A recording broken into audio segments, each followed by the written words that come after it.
Hola a todos, y bienvenidos una vez más a este espacio. A este rincón nuestro donde nos tomamos un respiro del ruido ensordecedor del mundo exterior para reconectar con lo que verdaderamente importa.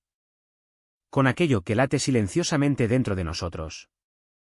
Te invito a que te pongas cómodo, sírvete una taza de café caliente, o tal vez un té, y acompáñame en este viaje. Hoy vamos a sumergirnos en algo profundamente especial. Un tesoro literario que proviene de la filosofía oriental pero que toca las fibras más universales de la condición humana. Vamos a explorar un libro maravilloso que se titula Semillas para el alma.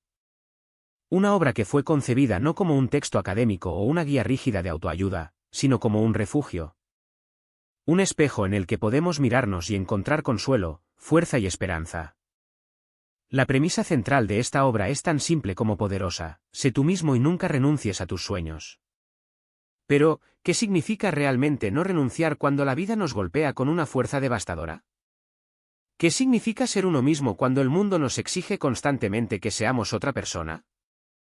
A lo largo de este episodio, no voy a darte viñetas ni listas estructuradas, porque la vida no ocurre en listas de verificación.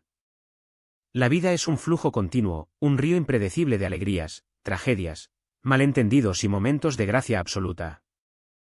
Así que, vamos a navegar por este río juntos, entrelazando las historias de este libro en una gran narrativa sobre la experiencia humana. Para empezar, quiero que viajes mentalmente conmigo a una pequeña y remota granja en las frías montañas del este de Kentucky. Imagina la escena, la neblina matutina, el frío que cala los huesos, y en el centro de esa granja, un anciano y su joven nieto. Cada mañana, sin falta, el abuelo se levanta antes del amanecer, se sienta junto al fuego y lee. Sus libros están desgastados, las páginas amarillentas y frágiles, pero él los lee con una devoción casi religiosa. El nieto, admirando a su abuelo, intenta imitarlo. Se sienta con un libro, pero pronto se frustra. Abuelo, le dice el niño, intento leer como tú, pero no entiendo la mitad de lo que dice, y lo poco que entiendo lo olvido en cuanto cierro el libro. ¿De qué sirve leer si no retienes nada? Es una pregunta fantástica, ¿verdad? Y refleja exactamente cómo vivimos hoy en día. Consumimos podcasts, vídeos, artículos, y nos frustramos si no podemos memorizar cada dato para ser más productivos. Pero la respuesta del abuelo es una lección magistral que cambia la perspectiva por completo. El abuelo, que estaba limpiando la chimenea, toma una vieja y sucia canasta de mimbre, negra por el hollín del carbón, y le dice al niño: «Lleva esta canasta al río y tráeme agua». El niño, obediente, corre al río, llena la canasta, pero por supuesto, el agua se escurre por los huecos del mimbre mucho antes de que pueda regresar a la casa. Vuelve jadeando, con la canasta vacía. El abuelo sonríe y le dice que debe correr más rápido. El niño lo intenta de nuevo. Corre con todas sus fuerzas, pero el resultado es el mismo. Frustrado, le dice a su abuelo que es imposible, que necesita un balde. Pero el abuelo es firme: «No quiero un balde de agua, quiero una canasta de agua. Simplemente no te estás esforzando lo suficiente». Y lo envía por tercera vez. El niño, sabiendo que es inútil pero queriendo demostrarle a su abuelo que el agua siempre se escapará, sumerge la canasta. Corre desesperadamente y llega sin una sola gota. «¿Ves, abuelo?», grita el niño, sin aliento, «es completamente inútil». Y es entonces cuando el anciano se arrodilla, mira al niño a los ojos y le dice con una ternura infinita: «¿De verdad crees que es inútil? Mira la canasta». El niño baja la mirada y, por primera vez, nota algo asombroso. La canasta ya no es un recipiente negro, sucio y manchado de carbón. El agua, al entrar y salir, ha lavado el hollín. La canasta está limpia, reluciente, transformada. «Hijo mío», le dice el abuelo, «eso es exactamente lo que ocurre cuando lees o cuando te expones a cosas buenas y nobles. Puede que no entiendas todo, puede que no recuerdes cada palabra, pero el agua que fluye a través de ti te cambia desde adentro. Limpia tu alma». Reflexiona sobre esto por un momento. ¿Cuántas veces nos castigamos por no ser perfectos, por no recordar cada lección, por cometer los mismos errores? Pero el mero acto de intentar ser mejores, de exponernos a historias de bondad, compasión y amor. Actúa como esa agua del río.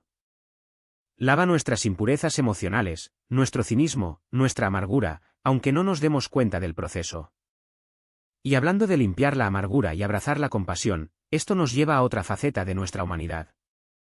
Nuestra relación con lo material y cómo nuestras pequeñas pérdidas pueden convertirse en las bendiciones más grandes de otros. Imagina a una adolescente llamada Annie. Annie, como cualquier adolescente, tiene un sueño terrenal y urgente, un vestido magnífico que ha visto en una revista.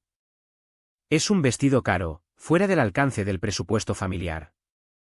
Su madre, con esa sabiduría práctica que tienen las madres, le dice que no puede pagar semejante cantidad, pero le ofrece un trato.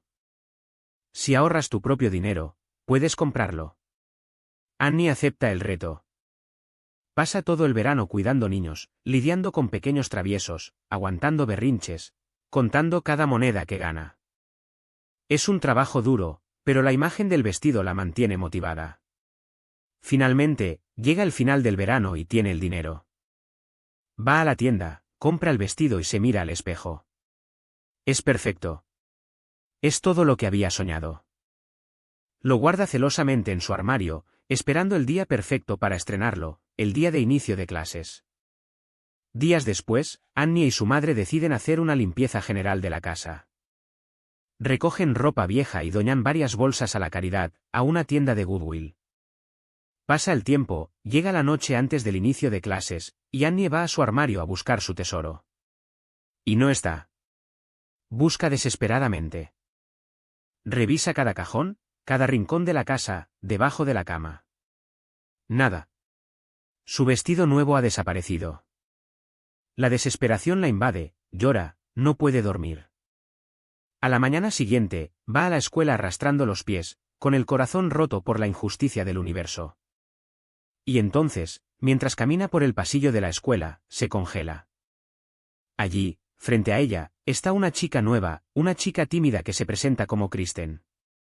Y Kristen lleva puesto el vestido de Annie. El inconfundible, perfecto y carísimo vestido por el que Annie trabajó todo el verano. Annie se queda sin palabras. Tartamudea. Su mente exige confrontación. ¿Ese es mi vestido? Devuélvemelo. Kristen, notando la mirada fija de Annie, se siente incómoda, pero a lo largo del día, las dos chicas empiezan a hablar.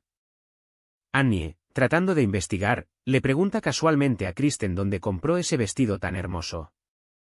Y aquí es donde la historia da un giro que nos rompe y nos reconstruye el corazón. Kristen, con una mezcla de vergüenza y gratitud, confiesa: mi familia está pasando por un momento muy oscuro. Mi padre perdió su empleo, mi abuela está muy enferma, y tuvimos que mudarnos aquí sin nada.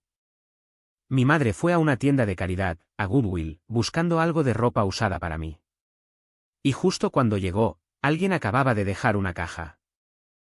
Mi madre la abrió y, milagrosamente, entre toda la ropa vieja, estaba este vestido nuevo, incluso con las etiquetas puestas. Fue como una señal del cielo de que las cosas van a mejorar para nosotros. Al escuchar esto, el mundo interior de Annie se detiene. Todo encaja. Su madre, por error, había metido el vestido nuevo en la bolsa de donaciones. Annie tiene todo el derecho de decir la verdad. Tiene el derecho de reclamar lo que es suyo, lo que compró con el sudor de su frente. Pero, en ese instante de profunda madurez espiritual, Annie mira el rostro iluminado de esperanza de Kristen.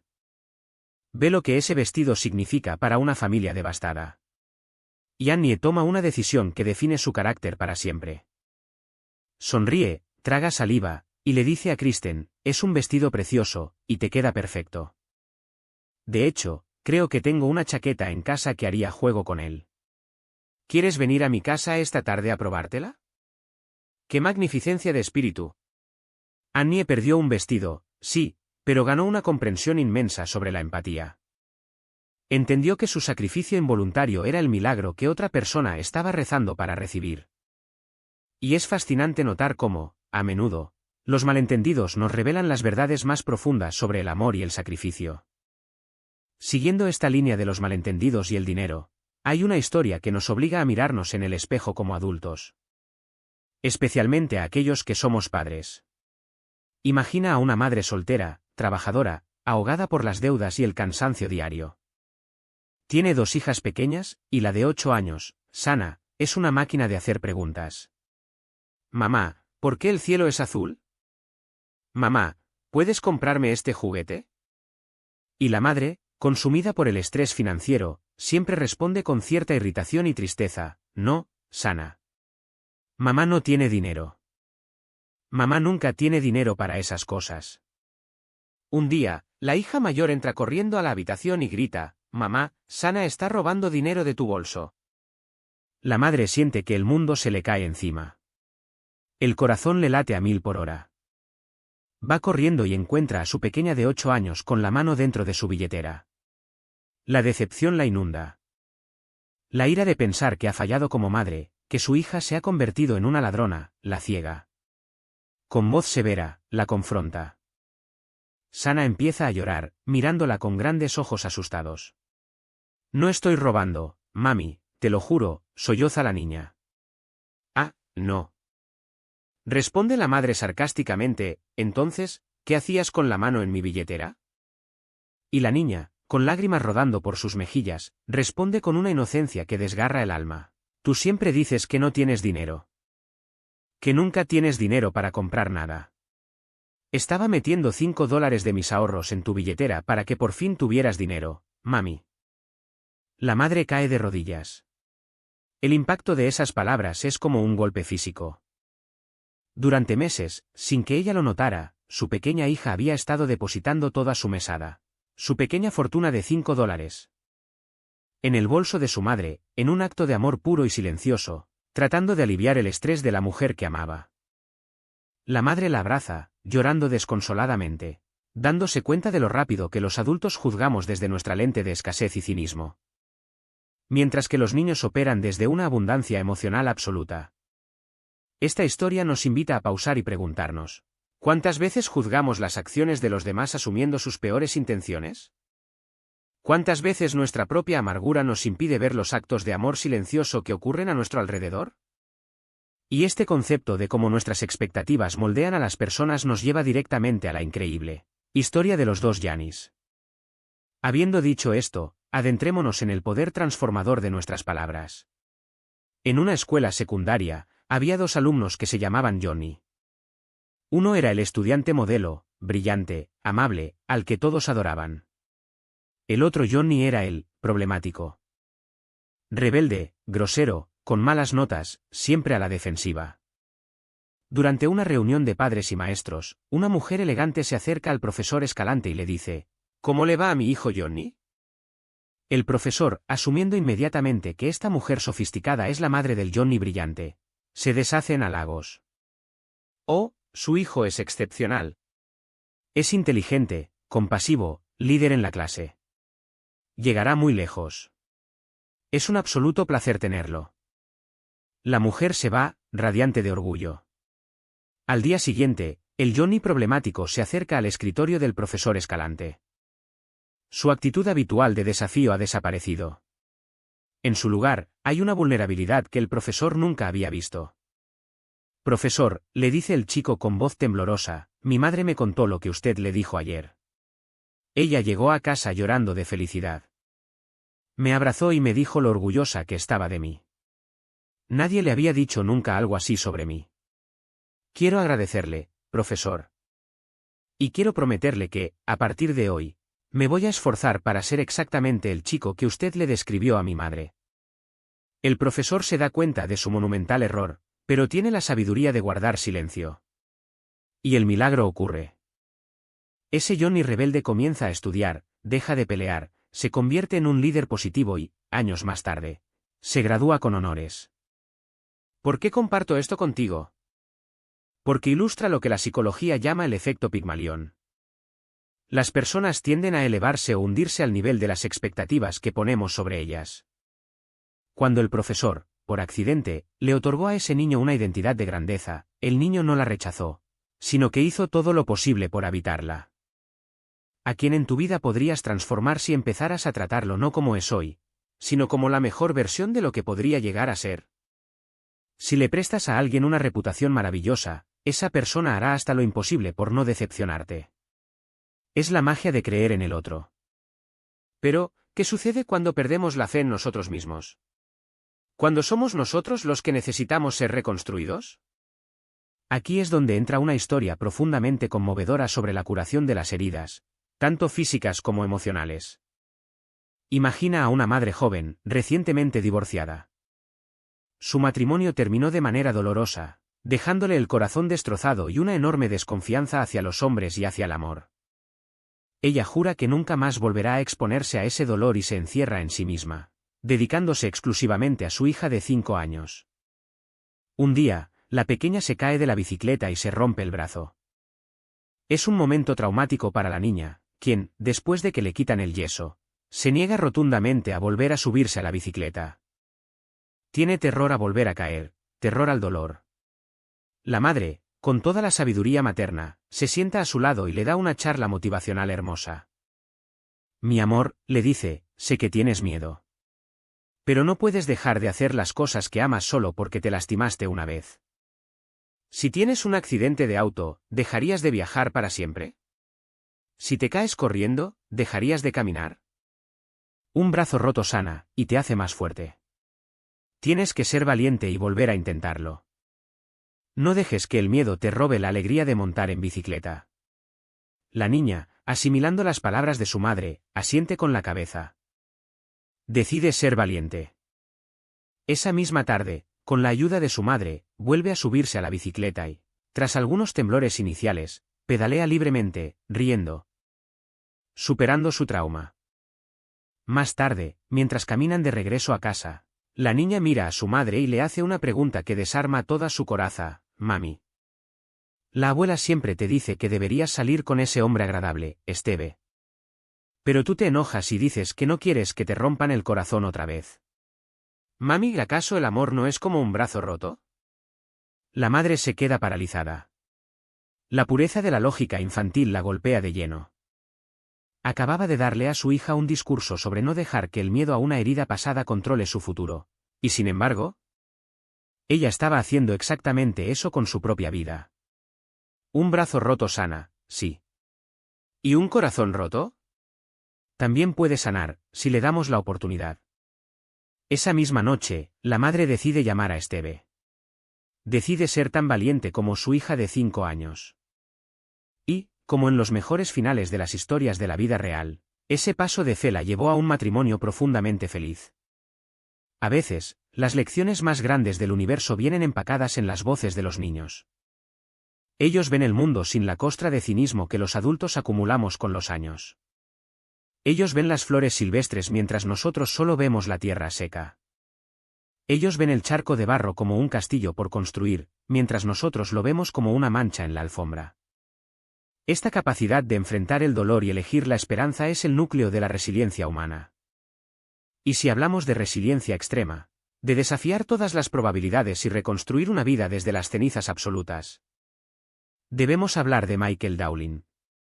Imagina un salón de conferencias en un hospital de veteranos en Londres, poco después de la Segunda Guerra Mundial. El ambiente es lúgubre, pesado, cargado de amargura. La audiencia está compuesta por soldados que han perdido brazos, piernas, la vista. Hombres jóvenes cuyos cuerpos y sueños fueron destrozados por la maquinaria implacable de la guerra. Están sumidos en la autocompasión, la rabia y la desesperanza. El orador invitado para ese día es Michael Dowling, un empresario inmensamente exitoso, presidente de un gran banco en Estados Unidos. Impecablemente vestido, rebosante de confianza. Cuando Michael comienza a hablar, instando a los veteranos a no rendirse, a buscar nuevos propósitos, a creer que la vida aún tiene valor. Un murmullo de indignación recorre la sala. Los soldados empiezan a abuchearlo. Alguien grita desde el fondo: «Es fácil para ti decirlo, sentado allá arriba en tu trono de privilegios. Tú tienes tu cuerpo intacto, tienes tu dinero, tu éxito. Tú no sabes lo que es el infierno que estamos viviendo». La tensión es insoportable. Cualquier otro orador se habría marchado ofendido o asustado. Pero Michael no se inmuta. Mantiene una calma profunda. En silencio, se acerca a una silla en el centro del escenario y se sienta. Lentamente, se levanta la pernera derecha del pantalón y desabrocha su pierna ortopédica, dejándola a un lado. La sala empieza a silenciarse. Luego, hace lo mismo con su pierna izquierda. El silencio ahora es absoluto, denso, casi se puede cortar con un cuchillo. Michael continúa. Se quita el brazo derecho artificial, y finalmente, el brazo izquierdo. Queda allí, en la silla, un torso de hombre, sin piernas y sin brazos. El shock en el rostro de los veteranos es indescriptible. Luego, con una voz suave pero que resuena como un trueno en el alma de cada hombre presente, Michael cuenta su historia. A los 14 años, era un niño extremadamente pobre. Durante una tormenta de nieve apocalíptica, quedó atrapado en el hielo. El congelamiento fue tan severo que los médicos tuvieron que amputarle las 4 extremidades para salvarle la vida. A los 14 años, sin dinero, sin familia influyente, y siendo un amputado cuádruple, el mundo le decía que su vida había terminado. Pero Michael se negó a aceptar ese destino. Le rogó a la comunidad que lo ayudara a conseguir prótesis, prometiendo que trabajaría incansablemente para devolver cada centavo. Y lo hizo. Se educó, trabajó el triple que cualquier persona normal, y construyó un imperio. El éxito, les dice a los soldados atónitos, no se determina por las extremidades que te faltan en el cuerpo, sino por las barreras que decides derribar en tu mente. La única verdadera discapacidad es una actitud derrotista. Ese día, Michael Dowling no solo dio un discurso, resucitó a decenas de hombres. Les mostró que el espíritu humano es invencible si uno decide que lo sea. Les arrebató la excusa de la autocompasión y les entregó el poder de la responsabilidad personal. Y es que el verdadero poder de una persona, como nos demuestra esta historia, emana desde el interior. Esta misma lección se repite en la historia del pequeño niño que, usando aparatos ortopédicos de metal en sus piernas debido a una dolorosa enfermedad ósea, decide adoptar a un perrito que nació con un defecto en la cadera. Los padres del niño están preocupados. ¿Por qué su hijo, que ya sufre tanto, elige un perro lisiado? Pero el niño, viendo un reflejo de sí mismo en el animal, se dedica en cuerpo y alma a rehabilitar al cachorro. El veterinario le dice que si camina con el perro todos los días y le hace masajes, el perro podría caminar bien. El niño asume la tarea. Durante meses, a pesar del dolor en sus propias piernas, camina kilómetros con el perrito. Un día, ocurre un milagro y una tragedia casi simultáneamente. El perrito se suelta, corre a la calle y es atropellado. El niño, presa del pánico, corre desesperadamente hacia el perro, lo recoge y corre a casa. Cuando la madre lo ve, se queda boquiabierta. No por el perro herido, sino porque, en su desesperación, el niño ha corrido perfectamente. Sus aparatos ortopédicos se habían soltado cuadras atrás, y él ni siquiera lo notó. Al enfocar toda su energía, su amor y su determinación en curar al perrito, el niño había fortalecido sus propias piernas. Se había curado a sí mismo a través del acto de dar. Esta es una ley universal profunda: cuando te pierdes en el servicio a los demás, a menudo encuentras tu propia salvación.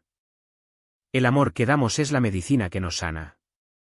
Pero, ¿qué pasa cuando olvidamos dar ese amor a quienes más lo merecen, a quienes siempre han estado ahí? Entramos en un terreno doloroso pero necesario de explorar. Hablemos de la invisibilidad de las madres. Hablemos de ese amor incondicional que a menudo damos por sentado. Imagina a un joven profesional, sumamente exitoso. Tiene cientos de amigos, invita a sus colegas a casa, bebe cervezas, debate sobre política, economía, sobre cómo arreglar el mundo. Trabaja hasta tarde, mejora constantemente su computadora, vive obsesionado con el éxito macroeconómico. Vive con su madre, pero apenas la nota.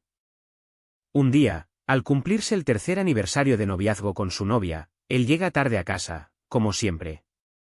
Encuentra un paquete sobre su escritorio. Es el regalo de su novia. Lo abre emocionado, esperando tal vez el último gadget tecnológico.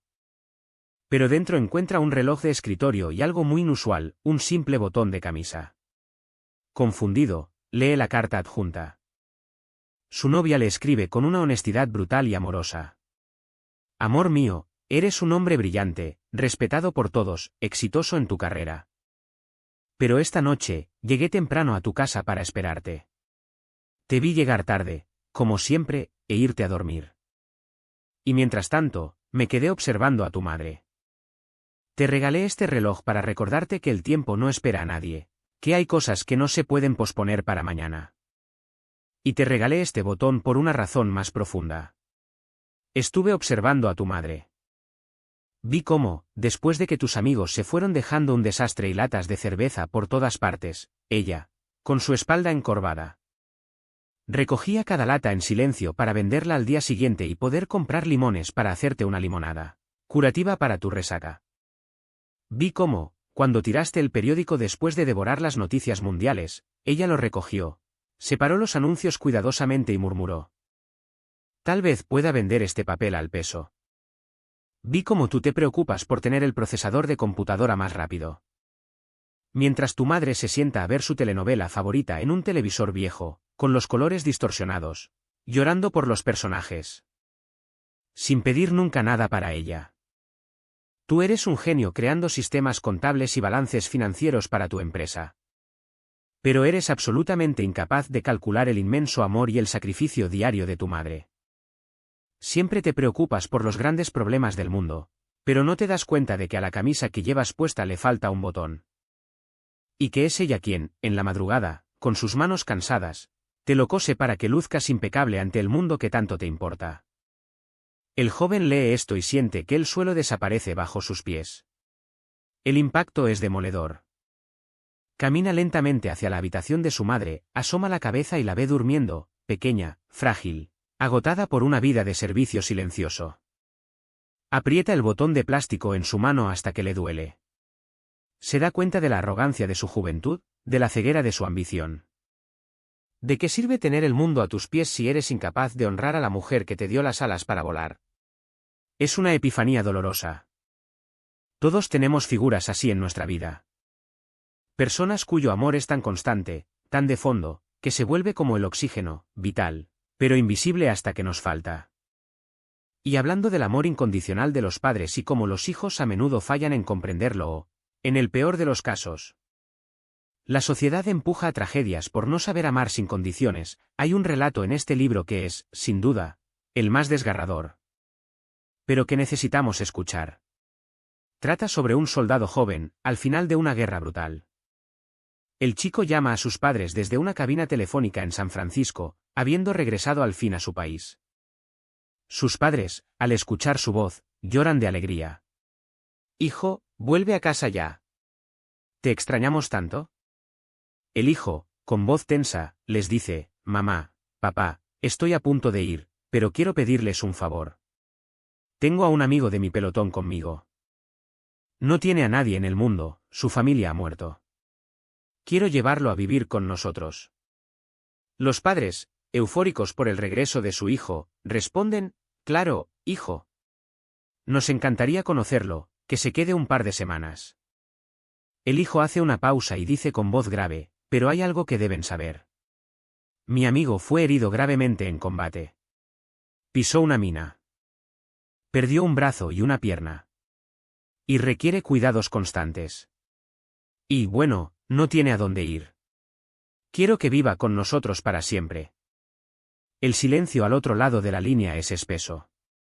Finalmente, el padre habla, incómodo: «Hijo, entiendo que sientas lástima por tu amigo. Podemos buscarle un centro de veteranos, pagarle algo. Pero meter a un inválido severo en nuestra casa para siempre. Eso cambiaría nuestra dinámica por completo. Sería una carga terrible para tu madre y para mí. Tenemos nuestra vida estructurada. No puedes pedirnos ese sacrificio. Ven a casa tú, y olvídate de ese amigo, él encontrará la forma de arreglárselas». El hijo no dice nada más.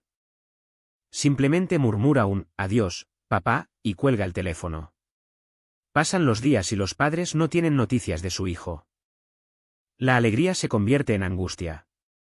Una semana después, reciben una llamada de la policía de San Francisco. Les informan que su hijo ha muerto tras lanzarse desde la azotea de un edificio alto. Un suicidio. Los padres, destrozados, el alma rota en 1000 pedazos, vuelan a San Francisco para identificar el cadáver. Entran a la morgue, destapan la sábana, y efectivamente, es su amado hijo. Pero al mirar el cuerpo inerte, descubren una verdad que los aniquila de por vida. El cadáver de su hijo solo tiene un brazo y una pierna. El amigo no existía. Era él. Él era el soldado mutilado. Y antes de atreverse a volver a casa, quiso poner a prueba el amor de sus padres. Quiso saber si lo aceptarían, si lo amarían incluso convertido en una carga. Y la respuesta que obtuvo desde esa cabina telefónica lo empujó al abismo. Es una historia brutal, lo sé. Pero es un espejo poderoso. ¿Es nuestro amor verdaderamente incondicional?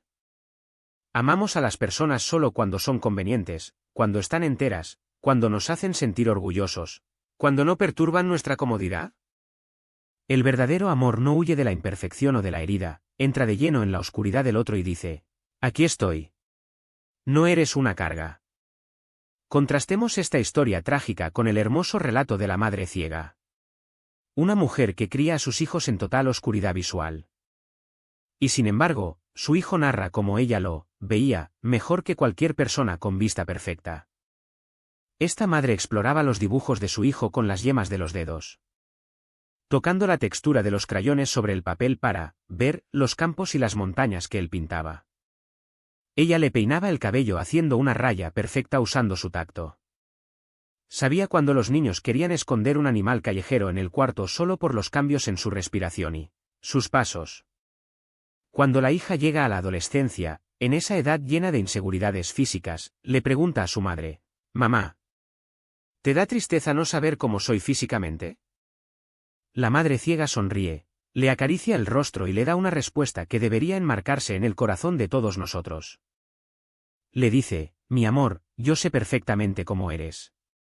Sé que tienes el cabello rubio y los ojos azules porque tu padre me lo dijo. Sé que eres hermosa porque la gente me lo comenta.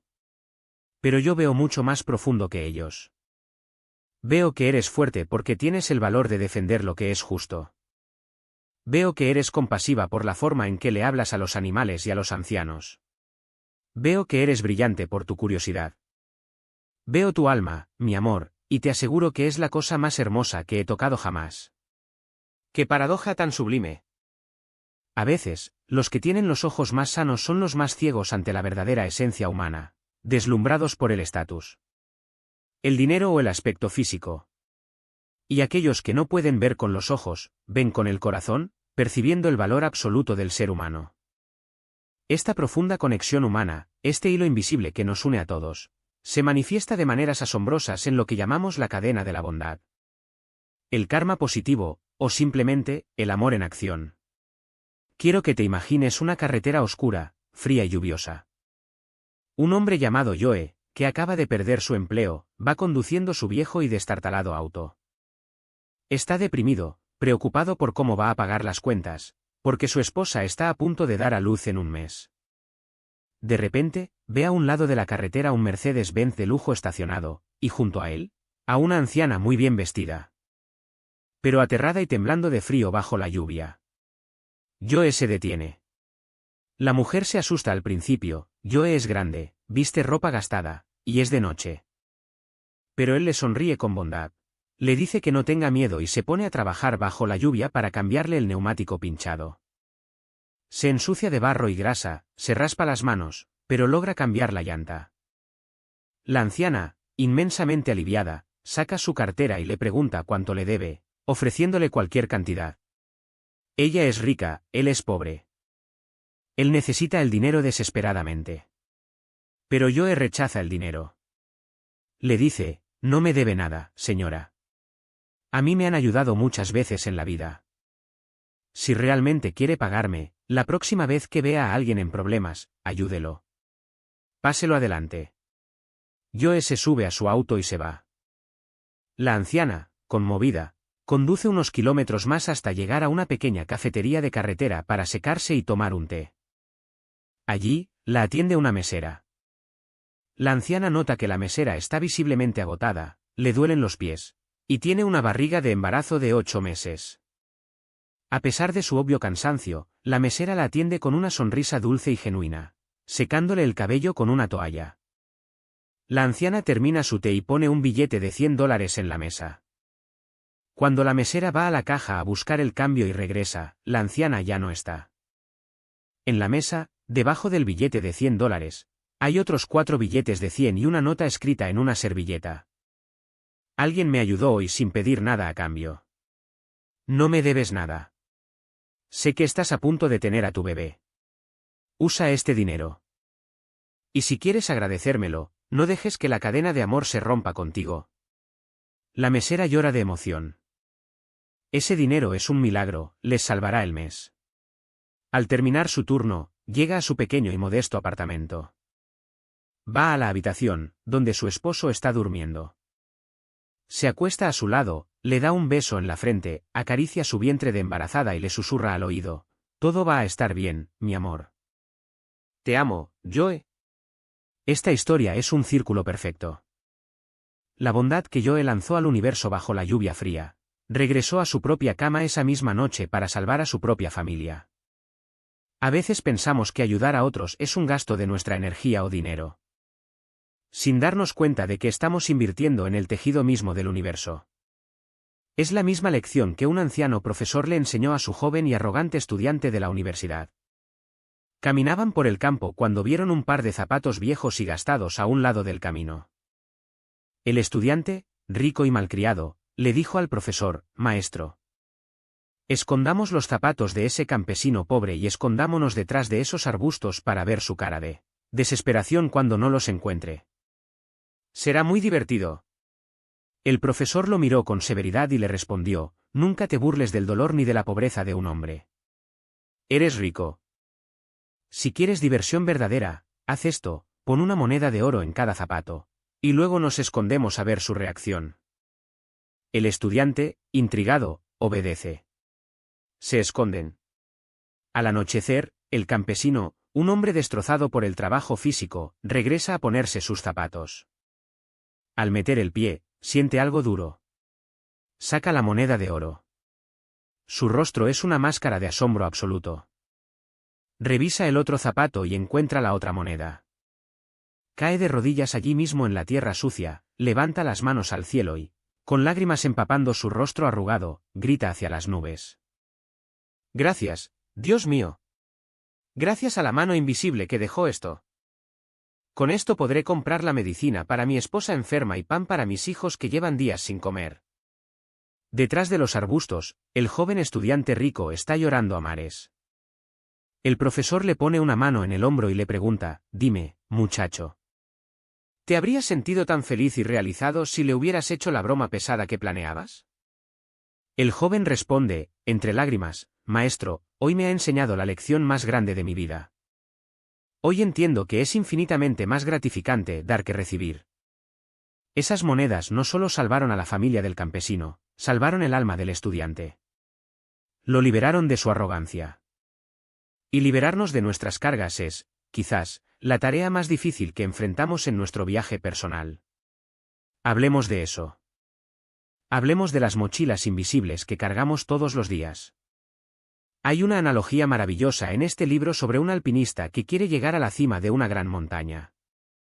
Empieza su ascenso con entusiasmo, pero pronto se da cuenta de que su mochila pesa demasiado. Está exhausto. Se sienta bajo un árbol y decide revisar qué está cargando. Saca una pesada caja de madera pulida. ¿Qué hay dentro? Son todos sus logros pasados, sus trofeos de la infancia, las cartas de amor de su juventud, los halagos que ha recibido. Es su ego. Es su identidad basada en glorias pasadas. Se da cuenta de que, aunque son hermosos recuerdos, el peso de intentar mantener esa imagen perfecta en el presente lo está asfixiando. Lo deja bajo el árbol. Sigue subiendo. Pero aún pesa. Revisa de nuevo y saca un enorme saco de lona. Adentro están todas las ofensas que le han hecho, las veces que fracasó, los resentimientos, las culpas, los traumas, las traiciones. Es el veneno del victimismo. Ha estado aferrado a su dolor porque ese dolor se ha convertido en su excusa para no avanzar. Con un grito de liberación, toma ese saco de lona y lo lanza por el acantilado.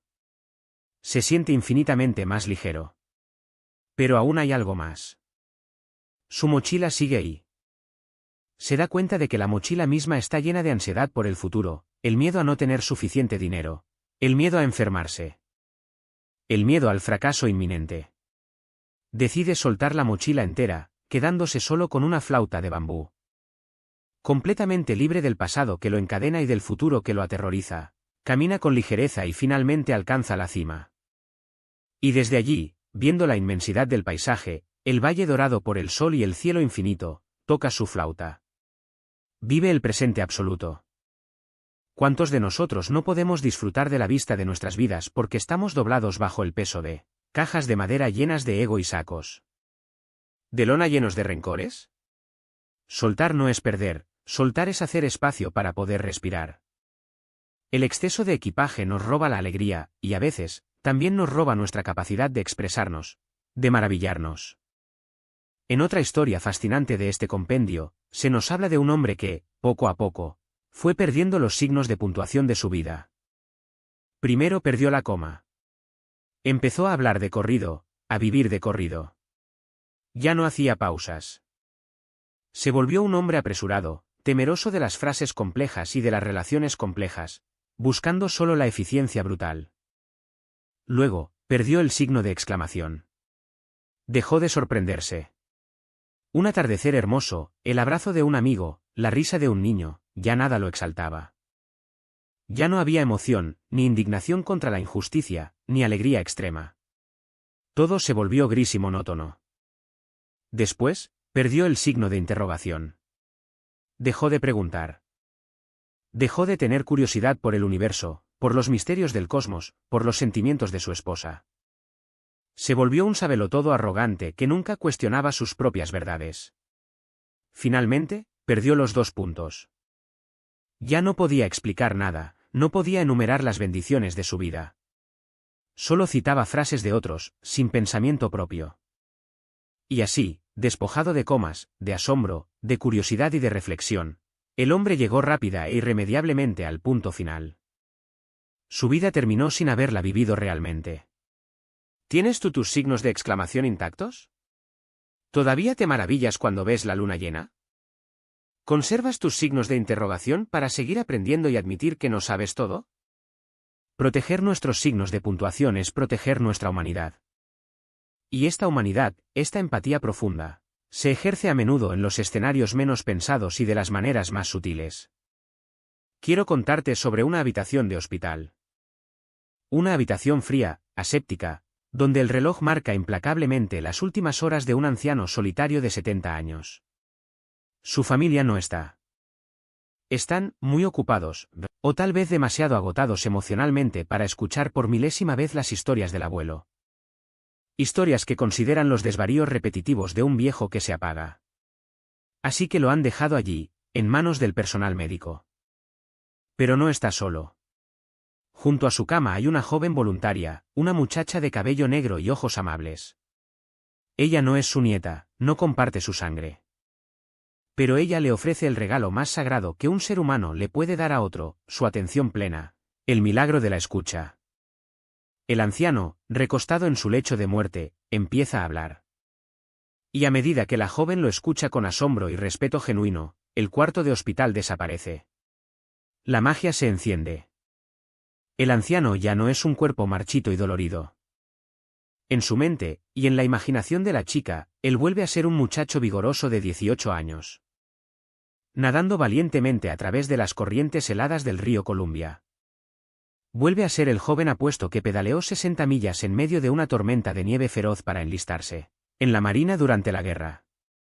Vuelve a caminar por las calles de Virginia, sintiéndose invencible en su uniforme. Y sobre todo, vuelve a esa noche mágica en un baile en Alaska, donde cruzó la mirada con la mujer que se convertiría en el amor de su vida. La joven voluntaria no lo interrumpe. No mira su teléfono. No revisa la hora. Solo escucha, dejando que este hombre vuelva a habitar la gloria de su propia existencia. Y en ese proceso, ocurre la verdadera curación. Los médicos le habían dado horas de vida, sumido en la agonía. Pero al sentirse escuchado, al sentir que su vida tenía peso, significado y testigos, los signos de dolor en el rostro del anciano desaparecen. Se relaja. Encuentra una paz absoluta. Y poco después, fallece tranquilamente, no como un paciente anónimo en un hospital frío, sino como el héroe de su propia epopeya. La joven se marcha a casa no con tristeza, sino con la euforia de haber heredado un tesoro invaluable que la propia familia del hombre había rechazado. La historia de una vida bien vivida. Darle a alguien tu presencia absoluta es decirle, tú existes. Tú importas. Tu vida tiene significado. De manera similar a esta joven, tenemos la historia de un actor de teatro ya retirado. Un anciano que se mudó a un valle tranquilo para pasar sus últimos días. Cada tarde, paseaba por una colina desde donde podía ver pasar un gran tren de pasajeros. Y cada tarde, notaba a un niño pequeño y solitario, de pie junto a las vías. Cuando el tren pasaba, envuelto en ruido y humo, el niño saltaba de alegría y agitaba ambos brazos con entusiasmo, esperando que alguno de los cientos de pasajeros del tren le devolviera el saludo. Pero la gente en el tren estaba cansada, aburrida, mirando sus periódicos o durmiendo. Nadie, nunca, le devolvía el saludo. El actor retirado, desde la colina, veía cómo, tras el paso del tren, los bracitos del niño caían. Sus hombros se encorvaban y regresaba a casa con el rostro marcado por la decepción, sintiéndose invisible para el mundo. El actor sintió una punzada en el corazón. Pensó, no hay nada más destructivo que permitir que un niño pierda la fe en la humanidad, que sienta que su entusiasmo es ignorado por el universo. Así que, al día siguiente, el anciano actor abrió su viejo y polvoriento baúl. Sacó su caja de maquillaje teatral. Se puso un bigote postizo, unas gafas de utilería, un elegante pero raído traje de época. Tomó un bastón y se dirigió a la estación de tren del pueblo vecino. Compró un boleto. Se sentó estratégicamente junto a la ventana en uno de los vagones principales. Pensó para sí mismo, esta es mi última obra. Mi último papel. No es en Broadway, no hay luces, no hay críticos. Es un papel secundario, sin diálogos. Cuando el tren se acercó al valle, el actor se asomó por la ventana. Allí estaba el niño, agitando sus manos, preparándose para otra decepción. Pero entonces, el actor sacó medio cuerpo por la ventana, con su traje elegante y su bigote. Y le dedicó al niño la sonrisa más grande y teatral del mundo, agitando su sombrero de copa y su mano con una efusividad arrolladora. El niño se quedó paralizado un segundo y luego estalló en pura euforia. Saltó, gritó, agitó ambos brazos con una alegría que desbordaba su pequeño cuerpo. El tren siguió su camino. Y el viejo actor, sentado en su asiento, empezó a llorar de emoción. Entendió que esa pequeña pantomima había sido la actuación más importante de toda su carrera. Había salvado la esperanza de un niño. Había validado su existencia en el mundo. ¿Qué profundo impacto podemos tener con el más mínimo de los gestos? A veces, la grandeza no se trata de cambiar el mundo entero, sino de cambiar el mundo de una sola persona. Hay una vieja historia sobre un rey antiguo que, tras realizar una larga caminata por su reino, regresó al palacio con los pies destrozados y ensangrentados por las piedras y espinas del camino. Furioso, dictó un decreto absurdo y colosal, ordenó que todos los caminos, senderos y carreteras de todo su imperio fueran cubiertos con cuero de vaca para que sus pies nunca más sufrieran. Los asesores del rey estaban aterrorizados. Esto llevaría a la quiebra al reino y requeriría el sacrificio de todos los rebaños. Pero nadie se atrevía a contradecir al rey.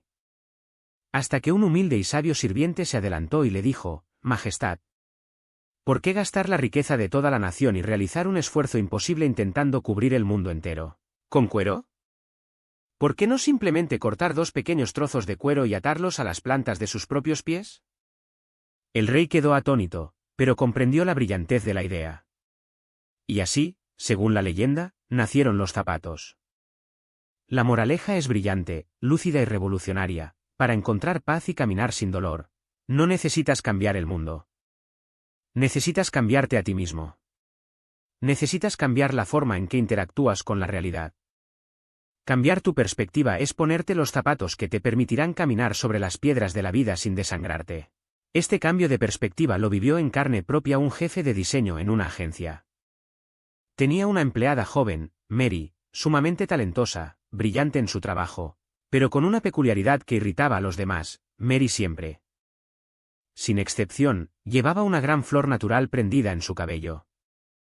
En el estricto entorno corporativo, esto era visto como una falta de profesionalismo, una excentricidad tonta. Sus compañeros se burlaban de ella a sus espaldas, la llamaban el florero andante. Hacían chistes crueles sobre si había regado su cabeza esa mañana. El jefe también estaba molesto por esta falta de seriedad y la juzgaba severamente. Aunque nunca se lo dijo a la cara porque sus diseños eran impecables. Un día, sin embargo, Mary llega a la oficina sin su flor. Su actitud es apagada, triste, camina con los hombros caídos. Cuando entra a la oficina del jefe para entregar un proyecto, él, curioso, le pregunta con un tono un poco frío, ¿qué pasó hoy? ¿Olvidaste tu flor? Es extraño verte sin ella. Mary lo mira con unos ojos inmensamente tristes y le responde, hoy es el aniversario de la muerte de mi madre. Murió de cáncer cuando yo tenía 15 años. Éramos inseparables. Antes de morir, grabó vídeos para cada uno de mis cumpleaños hasta que yo cumpliera 25, que es la edad que cumplo hoy. Cuando yo era niña, ella amaba recogerme el pelo y ponerme una flor fresca del jardín. El día que murió en el hospital, yo le llevé un ramo. Ella tomó una flor, me llamó a su lado, y con sus últimas fuerzas me la puso en el pelo. Murió esa misma tarde. Desde entonces, cada día de mi vida, me pongo una flor para sentir que ella está conmigo, tocando mi cabello. Pero hoy, en el vídeo de mi cumpleaños 25, mi madre me dijo que deseaba que yo ya fuera una mujer adulta, fuerte e independiente. Y que quería que le diera una señal de que podía caminar sola. Por eso, hoy me quité la flor. Es mi señal para ella, donde quiera que esté, de que estoy bien. El jefe sintió que un balde de agua helada caía sobre su arrogancia. Se sintió el hombre más pequeño, ruin y miserable del mundo. Había juzgado a esta joven por una excentricidad, sin detenerse jamás a preguntar el dolor y el amor inmenso que había detrás de ese simple gesto. Le había asignado una etiqueta de inmadurez a lo que en realidad era un monumento viviente al amor filial más profundo. ¿Cuántas veces miramos a nuestros compañeros de trabajo, a nuestros vecinos, o a un extraño en el autobús? Y lo reducimos a una etiqueta despectiva basada en una sola característica que no entendemos. Todos están librando una batalla de la que no sabemos absolutamente nada. Detrás de cada comportamiento irritante, exótico o incomprensible, suele haber un corazón tratando de sanar, una historia tratando de ser contada. O un mecanismo de supervivencia. Como nos enseñan estas historias, la empatía es el acto de detenernos el tiempo suficiente para descubrir qué hay debajo del comportamiento. Quiero ir concluyendo este viaje profundo abordando una carta final. Una carta dirigida a las generaciones venideras, a nuestros hijos, o tal vez, una carta que nuestro yo superior nos escribe a nosotros mismos hoy. Esta carta, destilada de la sabiduría de la vida, nos ruega que no cometamos el pecado del arrepentimiento tardío. Nos dice, el conocimiento es infinito, no pretendas saberlo todo, mantén siempre la mente de un principiante dispuesto a aprender. La obra maestra más grande de la historia es la que aún no has pintado, así que toma los pinceles y atrévete. El récord mundial más asombroso es el que aún no se ha roto, así que no te pongas límites artificiales. Vive hoy. No mañana, no cuando te jubiles, no cuando pagues la hipoteca, no cuando los niños crezcan. Vive hoy, como si la cuenta regresiva hubiera comenzado, porque en realidad, ya comenzó. La gente, en su lecho de muerte, jamás se arrepiente de las veces que fracasó intentando algo valiente. Se arrepiente de los besos que no dio. De los, te quiero, que se guardó por orgullo, de las veces que se quedó en la zona de confort por miedo al que dirán. La ciencia puede explicarnos cómo nuestras células se dividen, cómo el ADN construye nuestra biología, pero la ciencia no puede explicar por qué tú.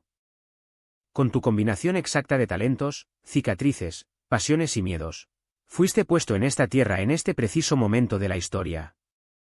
Tu existencia no es un accidente biológico, es un imperativo cósmico. Hay un hueco en el tejido del universo que tiene exactamente tu forma, y si tú no lo ocupas, si te acobardas, si te escondes, si dejas que las amarguras del saco de lona te hundan, ese hueco quedará vacío por toda la eternidad. Nadie más puede amar a tu familia como tú. Nadie más puede aportar tu idea al mundo.